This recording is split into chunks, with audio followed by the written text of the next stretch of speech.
के हामी हाम्रो इच्छा अनुसार आफ्नो शरीरको आकारलाई बदल्न सक्छौं? आउनुहोस् आज हामी यसै सिद्धि यानी कि महिमा सिद्धिको बारेमा छलफल गरौँ। महिमा सिद्धि भन्नाले शरीरलाई इच्छा अनुसार ठूलो बनाउने शक्ति हो। यो कुरा पुराना योग शास्त्र र तन्त्र ग्रन्थहरूमा स्पष्ट उल्लेख गरिएको छ। उदाहरणको लागि गोरखनाथ, हनुमान र वामन अवतार जस्ता पात्रहरूमा शरीर विस्तारको कथा पाइन्छ। प्राचीन समयमा यसलाई चमत्कार भनिन्थ्यो, तर आजको विज्ञानको दृष्टिले हेर्दा यो चेतना र ऊर्जासँग सम्बन्धित एक अद्भुत प्रक्रिया हुन सक्छ। वैज्ञानिक दृष्टिले आइन्स्टाइनको E=mc² सूत्रले एनर्जी र मास बीचको सम्बन्ध बुझाउँछ।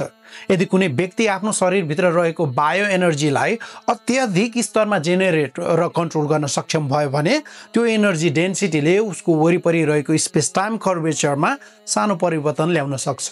यस्तो सूक्ष्म कर्वेचर परिवर्तनले शरीर ठूलो वा फैलिएको जस्तो देखिन सक्छ, जबकि वास्तवमा शरीर होइन, उसको एनर्जेटिक फिल्ड फैलिएको हुन्छ। यो कुरा कस्मोलोजीमा हुने र्यापिड स्पेस इन्फ्लेसन जस्तै नै सिद्धान्तमा पर्न सक्छ। प्लाज्मा फिजिक्स अनुसार जब कुनै क्षेत्रमा ऊर्जा थपिन्छ, प्लाज्मा क्लाउड तुरुन्तै फैलिन्छ। त्यसैगरी जब ध्यानकर्ता आफ्नो चेतनालाई गहिरो स्तरमा लैजान्छ, उसको शरीर वरिपरि रहेको इलेक्ट्रोम्याग्नेटिक फिल्डमा पनि विस्तार हुन थाल्छ। धेरै वैज्ञानिक अध्ययनहरूले पनि यस्तो परिवर्तनहरूको संकेत दिएका छन्।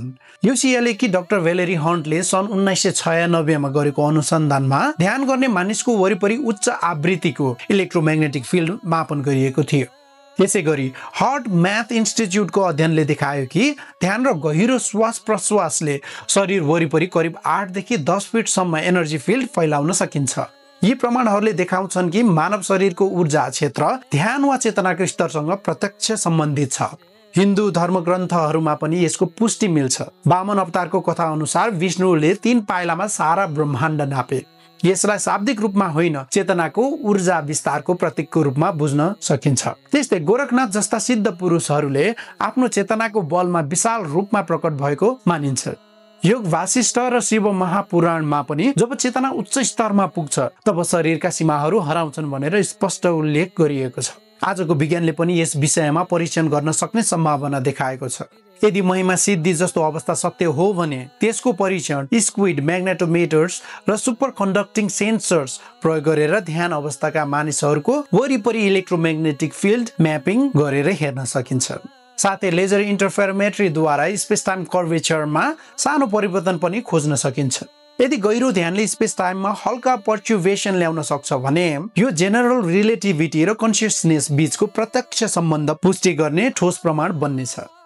यसरी हेर्दा महिमा सिद्धि केवल पुरानो धार्मिक विश्वास होइन, यो चेतना र भौतिक विज्ञान बीचको एउटा ब्रिज हो।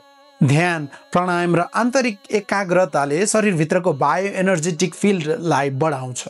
जब यो फिल्ड पर्याप्त शक्तिशाली हुन्छ, त्यो स्पेस टाइमसँग अन्तर्क्रिया गर्न सक्छ।